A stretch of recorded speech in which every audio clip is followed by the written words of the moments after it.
ఈరోజు ఆదివాసులు కదం తొక్కడం తోటి అక్కడ లంబాడి సోదరులందరూ కూడా గజ గజ వనకడం జరుగుతుంది. కాబట్టి మిత్రులందరికీ కూడా మొట్టమొదటి నేను రిక్వెస్ట్ చేసేది ఏంటంటే, ఏ ఉద్యమం సక్రమంగా జరగాలంటే మన దాంట్లో కోవట్లున్నారు, వాళ్ళను గుర్తించి కొట్టు తనాలని కూడా ఈ సందర్భంగా నేను తెలియజేయడం జరుగుతుంది. ఇవాళ సీతారామ నాయక్ గారు పొద్దున లేస్తే గడిబిడి చేయడం జరుగుతుంది. ఎందుకు చేయడం జరుగుతుందంటే, మన వాళ్ళే కొంత సమాచారం ఇవ్వడం వలన వాళ్ళు ఆ విధంగా వ్యవహరించడం జరుగుతుంది. కాబట్టి వాళ్ళను గుర్తించాల్సిందిగా మా విద్యార్థులందరినీ కూడా విజ్ఞప్తి చేయడం జరుగుతుంది. సభాధ్యక్షుడు మొన్నటి దాకా ఆదిలాబాద్ జిల్లాలోనే స్వయంబాబురావు పులి అనే ఆదివాసులు, కానీ అక్కడ ఆదిలాబాద్ జిల్లాలో లంబాడి సోదరుల నోరు లేవాలంటే మొదట స్వయంబాబులను గుర్తు చేసుకొని లేపాల్సిన పరిస్థితి ఏర్పడ్డది. కాబట్టి నేను ఒక్కడిని అనుకున్నా, కానీ భద్రాచలం జిల్లాలో కూడా భద్రాచలం ఎమ్మెల్యే తెల్లం వెంకట్రావు గారు మరి ఇవాళ ఈ ప్రాంతంలో కూడా గర్జించడానికి ముందుకు రావడం జరిగింది. కాబట్టి వారికి ప్రత్యేకంగా నేను ఆదివాసి తరపున ప్రత్యేకంగా ఉద్యాభివందనాలు తెలియడం జరుగుతుంది. ఇంత మంచి ఆదివాసులు అన్ని పార్టీల నాయకులు, ఇవాళ సీనియర్ నాయకుడు కోడియం వీరయ్య గారు రావడం జరిగింది. వారికి కూడా ప్రత్యేక ఉద్యాభివందనాలు. అదే రకంగా బీఆర్ఎస్ పార్టీ నుంచి మరి సీనియర్ నాయకుడు, అదే విధంగా రేగా కాంతారావు గారు రావడం జరిగింది. అదే విధంగా మన తాటి వెంకట్రావు గారు రావడం జరిగింది. ఆధార్ సొసైటీ ఏఈడబ్ల్యూ మరి ఈ సభను ముందుకు నడుపుతున్న మిత్రుడు చుంచు రామకృష్ణ గారికి, ఈ సభకు వచ్చిన అన్ని సంఘాల నాయకులకు, అదే రకంగా వివిధ అన్ని గ్రామాల నుంచి వచ్చిన అక్కలకు, చెల్లెలకు, అన్నదమ్ములకు, మీడియా మిత్రులందరికీ కూడా నా హృదయపూర్వక నమస్కారాలు తెలియజేయడం జరుగుతుంది. ముఖ్యమంత్రి గారిని లంబాడి సోదరులందరూ మేము 50 లక్షలు ఉన్నాం, మేము 70 లక్షలు ఉన్నాం, రేపు తెల్లారి ఇంకా కోటి కూడా ఉన్నామని బెదిరించడం జరుగుతుంది. కాబట్టి ముఖ్యమంత్రి గారిని భద్రాచలం నుంచి రేవంత్ రెడ్డి సీఎం ముఖ్యమంత్రి గారికి నేను ఆదివాసుల తరపున నేను రిక్వెస్ట్ చేయడం జరుగుతుంది. మా సుప్రీం కోర్టు నుంచి వచ్చిన ఏదైతే నోటీసులు ఉన్నాయో ఆ నోటీసులను వెంటనే మీరు సుప్రీం కోర్టుకు జవాబు ఇవ్వాలని కూడా భద్రాచలం నుంచి విజ్ఞప్తి చేయడం జరుగుతుంది. वैसे ये देश के प्रधानमंत्री नरेंद्र मोदी जी हमारा आदिवासी के ऊपर थोड़ा भी अगर प्यार नहीं होगा, तेलंगाना के आदिवासी को बहुत सारा नुकसान हो रहा, उसके लिए से तो सेंट्रल गवर्नमेंट से सुप्रीम कोर्ट सेंट्रल गवर्नमेंट को जो नोटिस दिया वो नोटिस को आप जवाब देंगे बोल के हम भद्राचलम से वो सभी आदिवासी के तरफ से अपना प्रधानमंत्री साहब को रिक्वेस्ट कर रहे बोल के व्यक्त कर रहे। इसलिए మిత్రులారా ఒకటి గమనించాలా, ఇవాళ లంబాడి సోదరులందరూ గడబిడ కావడానికి కారణం ఏంటంటే, ఇవాళ మహారాష్ట్రలో ఆదివాసులందరూ కూడా కథం తొక్కడం జరిగింది. జార్ఖండ్ లో ఆదివాసులందరూ కూడా వాళ్లకు వ్యతిరేకంగా ఆదివాసులు పోరాటం చేయడం జరుగుతుంది. అదే రకంగా ఛత్తీస్గఢ్ లో కూడా మొదలు కాబోతుంది. కాబట్టి అదే రకంగా మణిపూర్ సంఘటనలో జరిగింది. ఇవన్నీ చూసిన తర్వాత ఇవాళ మహారాష్ట్రలో మున్నూరు కాపు అనే జాతి ఒకటి ఉండే, వాళ్ళు లంబాడి సోదరు లాగానే అడ్డగూళ్ళగా సర్టిఫికేట్ తీసుకునే వాళ్ళు. కానీ సుప్రీం కోర్టులో అక్కడి ఆదివాసులు కోర్టు వేస్తే సుప్రీం కోర్టు మున్నూరు కాపులు ఎస్టీలు కాదు అని కొట్టివేయడం జరిగింది. అందుకోసమే లంబాడి సోదరులందరూ భయపడడం జరుగుతుందని కూడా సందర్భంగా తెలియజేయడం జరుగుతుంది. అదే కాదు మణిపూర్ సంఘటన, అది కూడా రిజర్వేషన్ పోరాటమే. అక్కడి ప్రభుత్వం మైతీలకు కుక్కీలకు గొడవలు పెట్టి, కుక్కీలేమో ఎస్టీలు, మైతీలేమో ఎస్టీలు కాదు. కానీ అక్కడి ప్రభుత్వానికి ఓట్లు కావాలి. కాబట్టి ఆ ఓట్ల కోసం మైతీలను రాష్ట్ర ప్రభుత్వం మరి ఒత్తిడి చేసి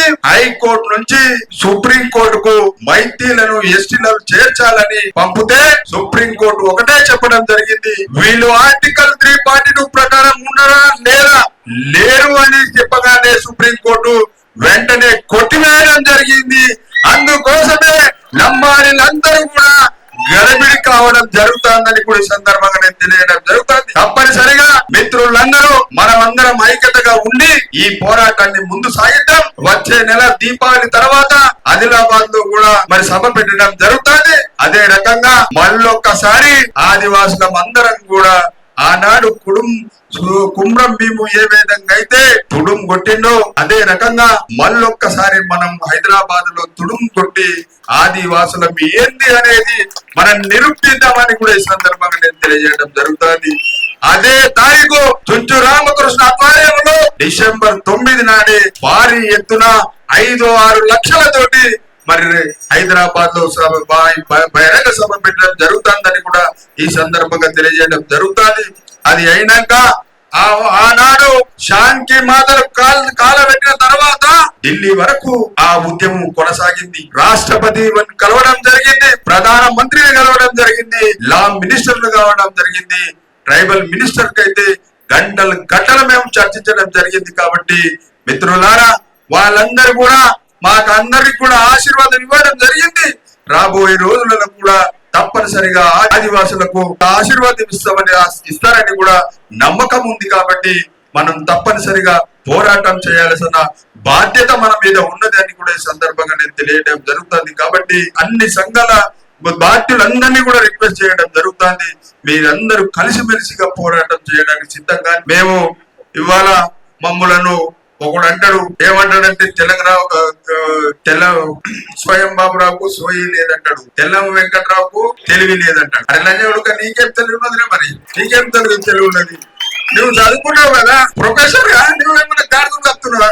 మమ్ములను ఆ విధంగా అనడానికి ఎందుకు వచ్చింది నీకు అంటే వీరి దగ్గర ఆధారాలు లేవు కాబట్టి ఏం చేయాలా? గడిబిడి చేసి అందరినీ మాయ మాటలు చెప్పి మేమే మునగలం అని చెప్పుకోవాలనే ఉద్దేశమే తప్ప వేరేది కాదు. సీతారాం నాయక్ గారు నువ్వు ముఖ్యమంత్రిని భయపెట్టవచ్చు, ప్రధానమంత్రిని భయపెట్టవచ్చు, స్వయం బాబురావును భయపెట్టే తరం నిధి కాదు. నేను గుర్తు పెట్టుకొని కూడా సందర్భంగా నేను తెలియడం జరుగుతుంది. ఆదివాసి జాతి ఆనాడే ఆంగ్లేయులకి భయపడలేదా? నృత్యనా కొడుక నీకెవరు భయపడతారా మేము? కాబట్టి ఖబర్దార్, ఆదివాసులను మాట్లాడే ముందు జాగ్రత్త మాట్లాడాలని కూడా ఈ సందర్భంగా నేను తెలియడం జరుగుతుంది. మిత్రులలో ఒకటి ఆలోచించండి, మహారాష్ట్రలో రామారావు మహారాజ్కు ప్రధానమంత్రి నరేంద్ర మోదీ 5,000 కోట్లు ఇచ్చారు. ఓకే, మంచిదే. అప్పుడు దేశంలో ఉన్న అందరి లంబడి నాయకులందరి అక్కడ రామారావు మహారాజ్ దగ్గర వచ్చి ప్రధానమంత్రికి ఒకటే కోరినారు, దేశంలో మీరు ఎవరికైనా టికెట్ ఇవ్వండి కానీ స్వయం బాబురావుకి మాత్రం ఇయ్యద్దన్నారు. అంటే మీకు భయం రా భయ, మాకేం భయము? మీకు భయం కానీ మాకేం భయము? మేము మా జాతి కోసం మేము పోరాటం చేస్తాం, సస్తే వరకు చేస్తాం, చేస్తూనే ఉంటాం. మా కుటుంబాలు కూడా చేస్తాయి, మా ఆదివాసీ కూడా చేస్తాం. రాబోయే రోజులలో కూడా న్యాయం చేసే వరకు పోరాటం చేస్తాం. కాబట్టి ఎవరు కూడా భయపడవలసిన అవసరం లేదని కూడా ఈ సందర్భంగా తెలియజేయడం జరుగుతుంది. కాబట్టి ఎట్టి పరిస్థితుల్లో కూడా అన్ని పార్టీలు కూడా రాబోయే రోజులను ఖచ్చితంగా మద్దతు ఇస్తాయని, శాంతియుతంగా మనం పోరాటం చేస్తే తప్పనిసరిగా శాంతియుతంగా పోరాటం చేస్తే మనకు మద్దతు దొరుకుతుంది. కాబట్టి అదే రకంగా ఛత్తీస్గఢ్ నుంచి చాలా మంది ఆదివాసీ సోదరులు ఈ ప్రాంతంలో రావడం జరిగింది. ఈ దసరా అయిన తర్వాత తప్పనిసరిగా సెంట్రల్ కేంద్ర మంత్రిని కలిసి వారి గురించి చెప్పడం జరుగుతుంది. అదే రకంగా మా ముఖ్యమంత్రి గారిని కూడా నేను, మన వీరయ్య గారు కూడా అదే డిపార్ట్మెంట్ కాబట్టి వారికి కూడా చెప్పడం జరుగుతుందని కూడా ఈ సందర్భంగా నేను తెలియజేయడం జరుగుతుంది. మొన్న ఆదిలాబాద్ జిల్లాలో కూడా 149 జీవో తెచ్చి 40 గ్రామాలని కూడా ఖాళీ చేయడానికి ప్రయత్నం చేసింది. నేనే స్వయంగా పోయి మరి ట్రైబల్ మినిస్టర్ చెప్తూ దాన్ని ఆపేయడం జరిగింది. కాబట్టి ఇది కూడా తప్పనిసరిగా నేను చుంచు రామకృష్ణ ఇద్దరం కూడా ట్రైబల్ మినిస్టర్ పోయి ఖచ్చితంగా వాళ్ళకు పట్టాలు ఇచ్చే విధంగా ప్రయత్నం చేస్తామని కూడా మరొకసారి అందరికి కూడా నా హృదయపూర్వక నమస్కారం. అదే విధంగా ఎస్టీ సర్టిఫికేట్ కూడా ఇవ్వాలనేది ఈ ప్రాంత ఛత్తీస్గఢ్ వచ్చి వాళ్ళు ఇవ్వాలి. కాబట్టి వాళ్ళకు కూడా ఖచ్చితంగా ముఖ్యమంత్రి గారితో అదే కేంద్ర ట్రైబల్ మినిస్టర్ తోటి కూడా మేము రిక్వెస్ట్ చేసి తప్పనిసరిగా ఇప్పించే విధంగా ప్రయత్నం చేస్తామని కూడా ఈ సందర్భంగా తెలియజేస్తూ మరొకసారి అందరికి కూడా హృదయపూర్వక నమస్కారం చెప్తూ